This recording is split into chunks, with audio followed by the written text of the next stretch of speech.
कहानी की शुरुआत में हम एक ऐसे युवक से मिलते हैं जिसका नाम योसी गिन्सबर्ग है। योसी एक एडवेंचर का दीवाना लड़का है जिसे नई नई और खतरनाक जगहों पर घूमना बेहद पसंद है। लेकिन उसके दिल में बचपन से एक सपना था, दुनिया के सबसे खतरनाक और रहस्यमयी अमेज़न जंगल को अपनी आंखों से देखने का। अपने इसी सपने को पूरा करने के लिए योसी अमेज़न के पास बसे एक छोटे से गांव में पहुंचता है, जहां से टूरिस्ट बोट जंगल के अंदर जाती है। कुछ ही देर में सभी लोग बोट में बैठ जाते हैं, लेकिन तभी पीछे से एक आदमी दौड़ते हुए आता है और बोट रोकने का इशारा करता है। वो कुछ सेकंड की देरी से पहुंचा था और उसकी बोट छूटने वाली थी। योसी बिना देर किए बोट रुकवा देता है और उस अनजान आदमी को भी अपने साथ बैठा लेता है। यही छोटी सी मदद दोनों के बीच दोस्ती की शुरुआत बन जाती है। उस आदमी का नाम मार्कस स्टम था, जो पेशे से एक टीचर था, लेकिन पढ़ाने के साथ साथ उसे भी ट्रैवलिंग और एडवेंचर का उतना ही शौक था जितना योसी को। सफर के दौरान दोनों की अच्छी बातचीत होती है और जल्द ही दोनों अच्छे दोस्त बन जाते हैं। कुछ देर बाद बोट उन्हें बोलिविया के पास एक आइलैंड पर छोड़ देती है। यहीं से उनका असली जंगल वाला सफर शुरू होने वाला था। इस जगह पर पहले से कई टूरिस्ट मौजूद थे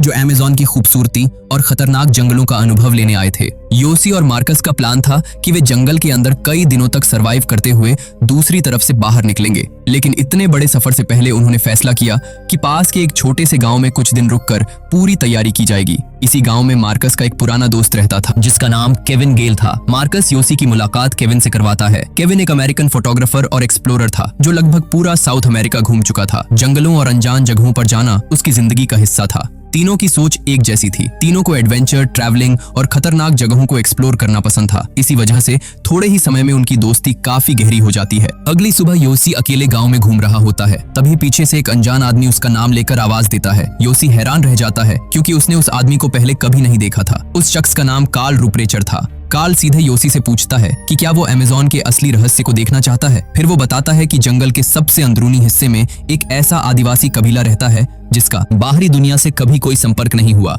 बहुत कम लोग उनके बारे में जानते हैं और वह खुद उन्हें अच्छी तरह जानता है। अपनी बात पर भरोसा दिलाने के लिए कार्ल योसी को आदिवासियों के साथ खिंचवाई हुई अपनी एक तस्वीर भी दिखाता है। तस्वीर देखकर योसी को उसकी बात सच लगने लगती है। किसी अनजान और रहस्यमयी कबीले से मिलने का ख्याल ही उसके अंदर रोमांच भर देता है, लेकिन उत्साह में वह ये सोच ही नहीं पाता कि आखिर ये आदमी है कौन और बिना किसी मतलब के उसकी मदद क्यों करना चाहता है। फिर भी वो तुरंत कार्ल के साथ जाने का फैसला कर लेता है। घर लौटकर योसी सारी बात मार्कस और केविन को बताता है। वो बेहद उत्साहित था। उसका कहना था कि अगर वे कार्ल के साथ जाएं तो शायद दुनिया के सबसे रहस्यमयी लोगों से मिलने का मौका मिल सकता है। लेकिन मार्कस को ये बात बिल्कुल भी सही नहीं लगती। वो कहता है, अगर उस कबीले को आज तक किसी ने नहीं देखा तो फिर कार्ल वहां कैसे पहुंचा? उसने उनके साथ तस्वीर कैसे खिंचवाई? उसकी बातें शुरू से ही शक पैदा कर रही थीं। योसी उन्हें समझाने की कोशिश करता है। वो बताता है कि कार्ल जंगल में सोना खोजने जाता है। वहां एक ऐसी नदी है जहां सोना मिलने की संभावना रहती है। अगर किस्मत अच्छी रही तो लौटते समय वे लोग भी अमीर बन सकते हैं।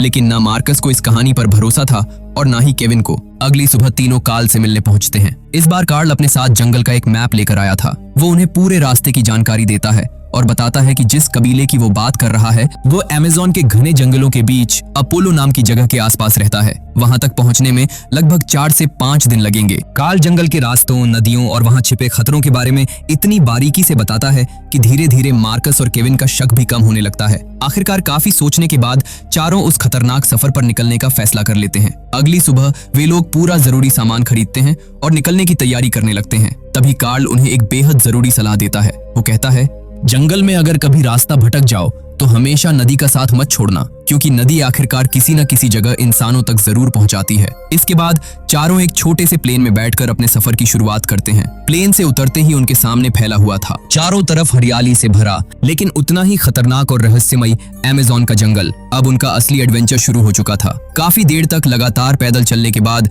सभी बुरी तरह थक जाते हैं, इसलिए वे वहीं एक छोटा सा कैंप लगाकर आराम करने का फैसला करते हैं। इसी दौरान कार्ल उन्हें उस रहस्यमयी आदिवासी कबीले के बारे में और भी बातें बताता है। वो कहता है कि दिखने में वे लोग भले ही आदिम इंसानों जैसे लगते हों, लेकिन असल में बेहद समझदार और ताकतवर होते हैं। रात होते ही सभी खाना खाकर सो जाते हैं, लेकिन आधी रात अचानक मार्कस जोर से चीखते हुए उठ बैठता है। उसे लगता है जैसे किसी जंगली जानवर ने उस पर हमला कर दिया हो। सभी घबरा कर उठ जाते हैं।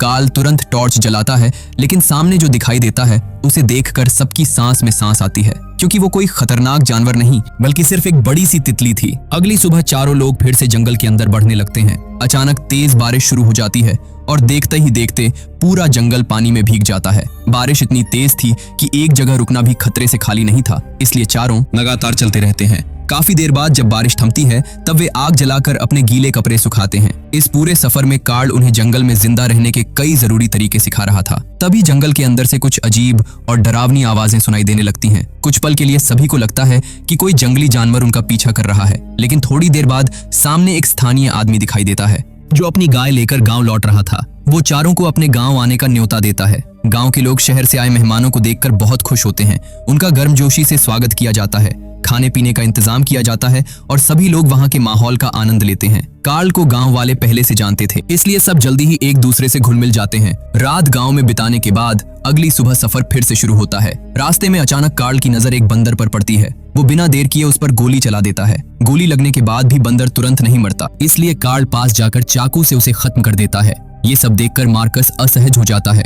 जंगल में जानवरों का शिकार करना गैर कानूनी था, लेकिन कार्ल मुस्कुराकर कहता है कि जंगल में कोई भी गोली बेकार नहीं जानी चाहिए। अब उनके पास कई दिनों के लिए खाने का इंतजाम हो चुका था। रात को कैंप लगाकर वे उसी बंदर का मांस पकाते हैं और खाना खाते हैं। लेकिन लगातार 3 दिनों तक जंगल में चलने की वजह से अब मार्कस के पैरों की हालत बेहद खराब हो चुकी थी। उसे हर कदम पर असहनीय दर्द हो रहा था। जब उसके जूते उतारे जाते हैं तो सभी हैरान रह जाते हैं। उसके दोनों पैर बुरी तरह छिल चुके थे और उनमें गहरे जख्म हो चुके थे। कार्ल तुरंत अपने बैग से दवा निकालकर उसके पैरों पर लगाता है और कहता है कि अगर आराम नहीं किया गया तो हालत और बिगड़ सकती है। कार्ल की सलाह थी कि 3-4 दिन यही रुककर मार्कस को ठीक होने दिया जाए, लेकिन योसी और केविन किसी भी हालत में रुकना नहीं चाहते थे। वे उस रहस्यमयी कबीले तक जल्द से जल्द पहुंचना चाहते थे, खासकर केविन, क्योंकि वह इस पूरे सफर पर एक आर्टिकल भी लिखना चाहता था। तभी योसी एक नया सुझाव देता है। वो कहता है कि अगर वे लकड़ियों का एक मजबूत क्राफ्ट बनाकर नदी के रास्ते आगे बढ़ें तो सफर काफी जल्दी पूरा हो सकता है। लेकिन ये सुनते ही कार्ल साफ मना कर देता है।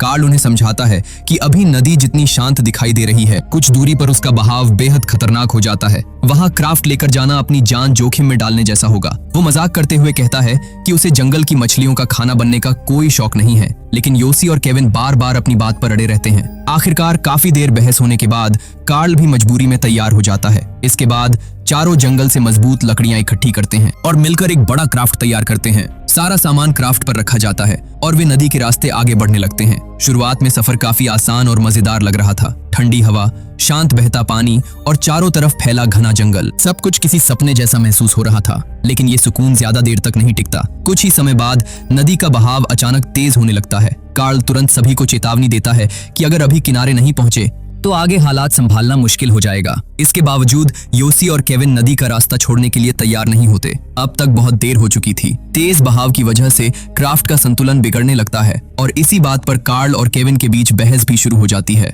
आखिरकार कार्ल जबरदस्ती क्राफ्ट को किनारे की तरफ मोड़ देता है। उसे साफ दिखाई दे रहा था कि आगे नदी और भी ज्यादा खतरनाक होने वाली है। किसी तरह वे किनारे